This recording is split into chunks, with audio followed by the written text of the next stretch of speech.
from the Knights of Favonius. Sounds like Albedo's back and he's waiting for us on Dragonspine. No time to waste! Let's get going!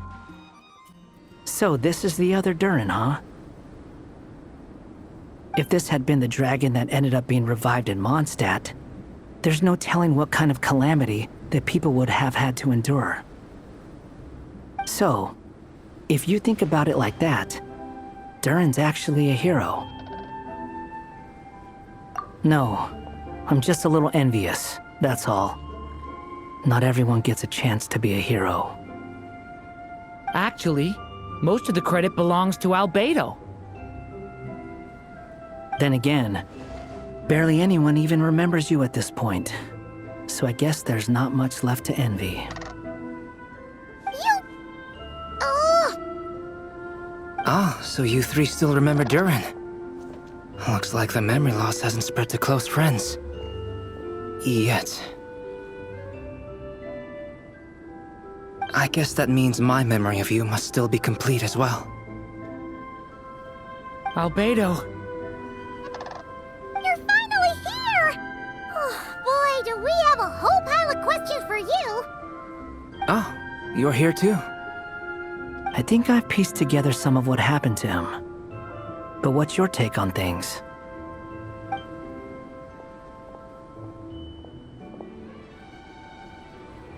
Master Jean filled me in on what happened, and I've got a few theories. But let's get on the same page first.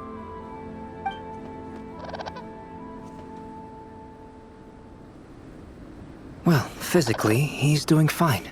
His body is holding the abyssal power at bay. And there's nothing whatsoever to indicate any risk of collapse.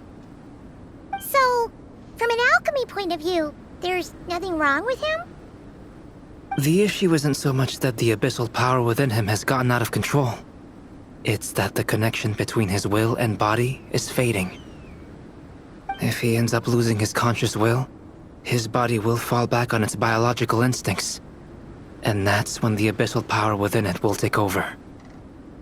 This book mentioned a witches' gathering. It seems like quite a few of these witches got themselves involved in Durin's case. Which brings me to my theory. Bringing Fairy Tale Durin into this world to replace the Durin on Dragonspine means using one Durin's fate to overwrite the others. But the power of alchemy alone would not be enough to pull off such a feat. It would have required the combined use of Miss Barbeloff's astrology, my teacher's alchemy, and Aunt Alice's magic. After learning of Miss Barbeloff's prophecy, Durin and I finally came up with a way to settle the Dragonspine Durin problem for good. And I took care of the alchemy side of things, which, looking back on it, seems to have been a part of their plan all along. So now, there's only one thing missing. As for the fate theory our friend in the hat just mentioned, I still can't figure out how any kind of magic could possibly influence the fate of Tevat. But I'm certain that the answer lies within this book. So, the reason Alice had us complete this book was to make that magic possible? A form of magic powerful enough to rewrite fate itself. Well, we've no time to lose. I just need to take a look at the book. The next part of the story most likely relates to me, so the memory that unlocks it must be connected to me too. Huh?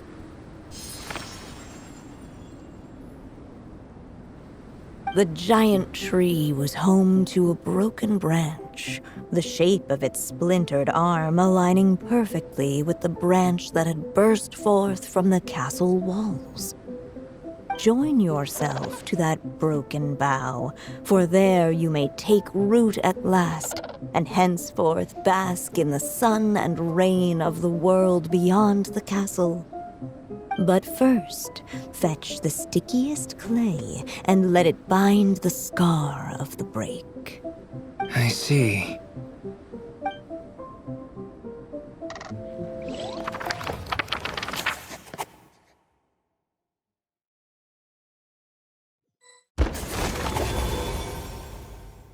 Guided by the breeze, the little dragon arrived at an alchemist's workshop. There he was greeted by a clay figure, a child molded by the sage witch's hands.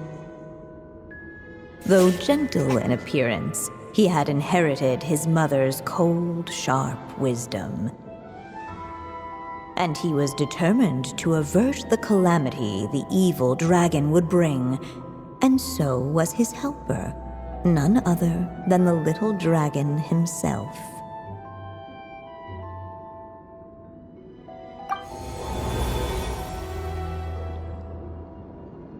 What is this place?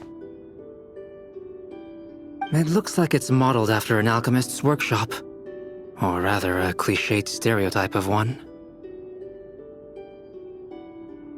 Albedo? Hold on. Why do I look like this? Oh, yeah! We forgot to tell you. Basically, the characters in the story are reflections of how Durin sees them. At least you're still human-shaped. Well, since Cat Guy has taken on a different appearance too, that must mean the two of us are both characters in the story. But you, Paimon, and Durin haven't changed at all. You must be special figures in some way. I'd like to know more about that too. But seeing as none of them can explain it, let's just concentrate on moving the plot forward.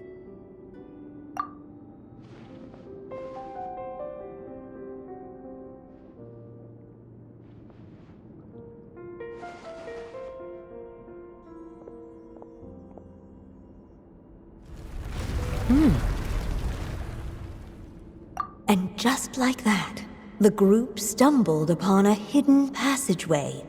Intricately crafted, it seemed to lead them towards another exciting chapter of the tale. Come on! What are we waiting for? Next chapter, here we come! Ouch! But this was a chapter that had not yet been written. Ahead of them was a storyless void, and they could go no further. What? Then what's the point of having a path here? Sounds like a pretty bad habit for a writer.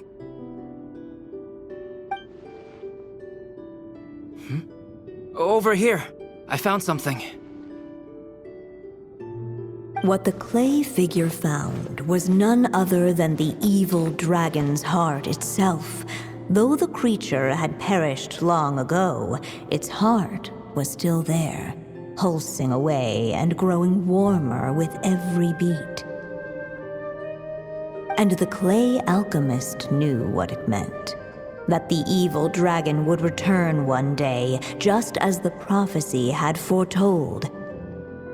Yet, guided by his mother's wisdom, he foresaw another fate.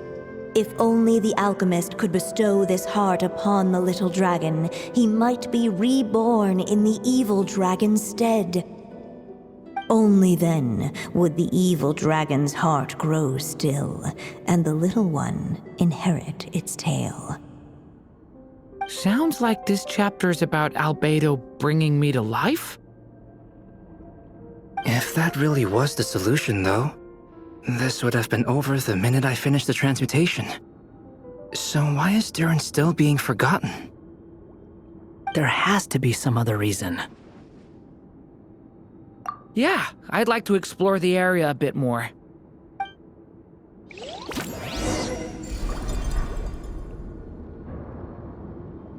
Unless the little dragon kept moving, eventually he would be forgotten.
Do you think we could just destroy it? Be it the calamity headed for Mondstadt or my inability to leave behind a story of my own, doesn't it all come down to the fact that this heart never truly died? What if, here in this story, we could finally destroy it? Could Aunt Alice's magic really allow us to do what's theoretically meant to be impossible? Either way, it's an intriguing idea. I'm not opposed to giving it a shot. Durin! It's just... I'm still afraid someday, even you guys will end up forgetting me. If there's even the slightest chance it'll prevent that, I'm willing to try anything. But I'm not sure if I can destroy it on my own. Chances are, I'm gonna need your help again. So please, everyone, help me destroy this heart, once and for all!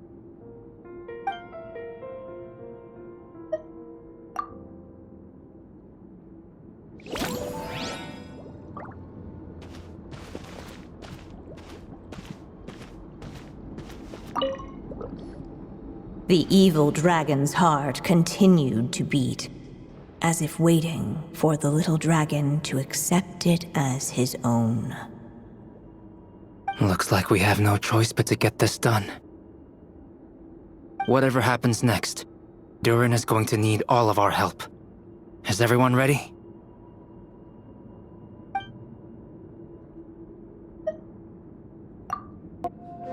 Whatever happens next, Durin is going to need all of our help. Is everyone ready?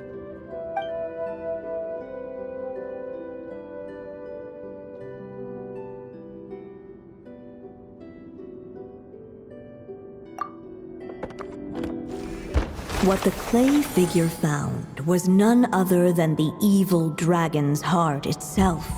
Though the creature had perished long ago, its heart was still there, pulsing away and growing warmer with every beat. And the clay alchemist knew what it meant. That the evil dragon would return one day, just as the prophecy had foretold. Yet, guided by his mother's wisdom, he foresaw another fate. If only the alchemist could bestow this heart upon the little dragon, he might be reborn in the evil dragon's stead. Only then would the evil dragon's heart grow still, and the little one inherit its tale. At last, the little dragon accepted the evil dragon's heart, and a new life came into being. The evil dragon's heart beat in his chest, and the little dragon's soul guided him forward. Thus did the prophecy hold true, even as fate had been rewritten. And so was the little dragon born anew.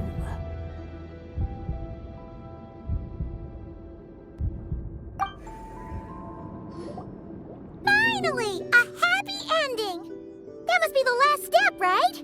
Woohoo! We completed the story!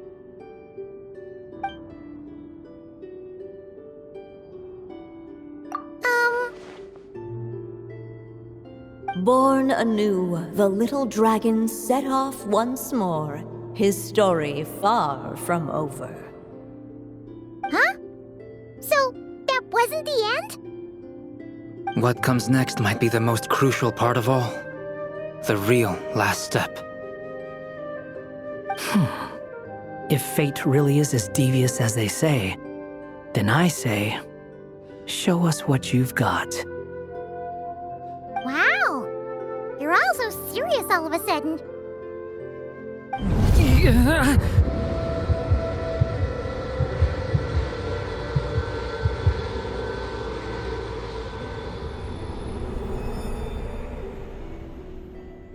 Durin, are you alright?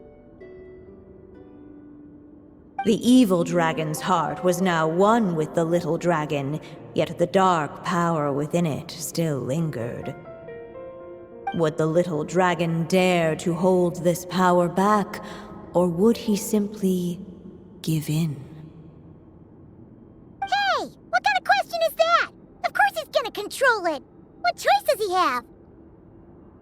Time is running out. So, would the little dragon dare to hold this power back, or would he simply give in?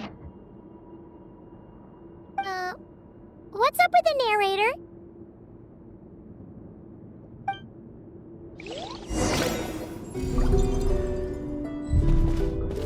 Would he dare to hold this power back, or would he simply give in?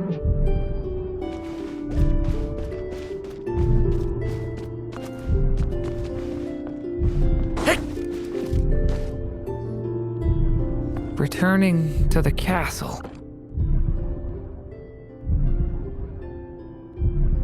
I just never thought crossing over into a new world would create so much trouble. All I wanted was to make some friends. I'm starting to think I kinda miss being in Simulanka. You might look back on it with fondness, but if I were you, I wouldn't miss it. Why? Sometimes, moving on with your life comes at a cost. But that's better than going nowhere at all.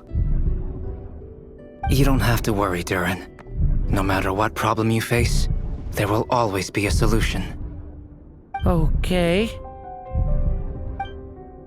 Sometimes I wish I could just go back and see it again.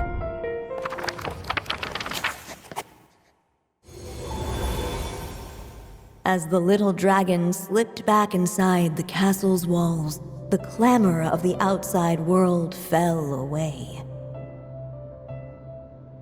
There was no danger here, no problems for the little dragon to resolve. As soon as his mother finished her story, it was time for the child to drift off into the world of dreams. And so the story ended, with the little dragon fast asleep in his castle, just like he had never even hatched. What's going on? I feel so weak. Hey, what's happening? Durin, wake up!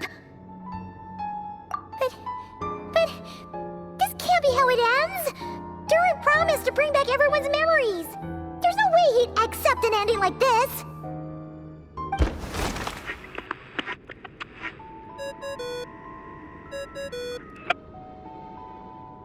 Hello, children. If you're hearing this recording, it's because you've reached a certain ending. You may have noticed that little Durin's experiences have been written into the pages of this book. Well, you should know that in the same way, its ending will also be written onto him. So be careful, because triggering a bad ending could be somewhat problematic. Let me guess, you're upset that I didn't warn you earlier? Don't worry though, I've thought it all through. I built a very special feature into this book, just for you, the witnesses of this tale. So, go ahead, see if you can turn back the pages. If you're not happy with the ending you've reached, just flip back a few pages and let the tale unfold once more. Pretty incredible, huh? That's the power of magic.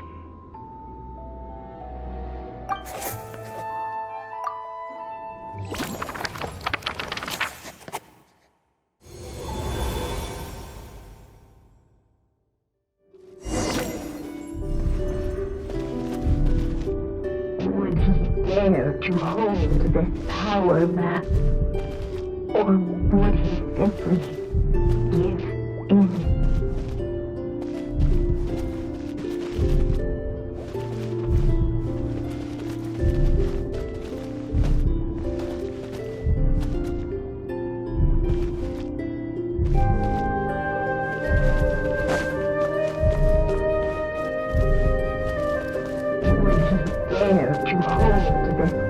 power back? Or would he simply give in?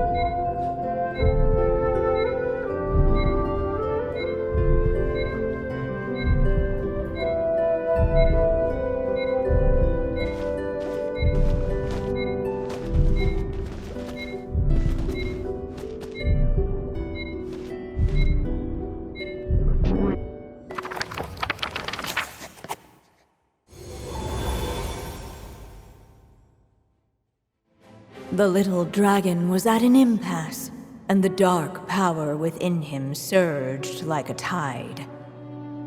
Unchecked, the darkness engulfed everything around it, including the little dragon's soul.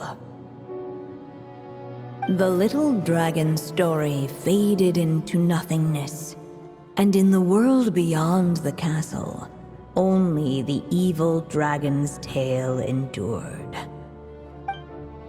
Is this me? And so the story ended, with the little dragon fading from sight, leaving nothing but the evil dragon's shadow in his place. Oh no! That means Durin... What do we do now?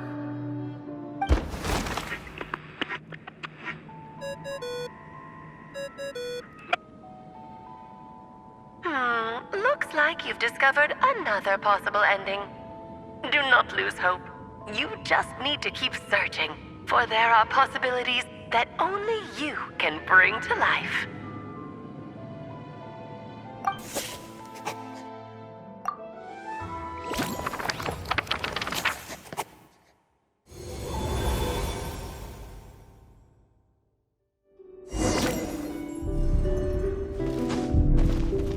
Would he dare to hold this power map?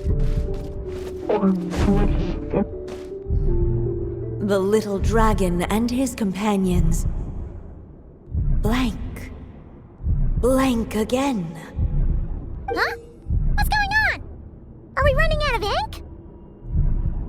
Once the ink runs out, is that the end of the story? I had a feeling this would happen. What's happening to the others? Now that the story's ink was spent, all that lay ahead were blank pages.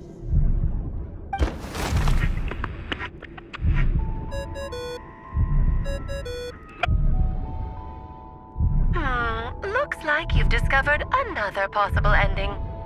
Do not lose hope. You just need to keep searching, for there are possibilities that only you can bring to life.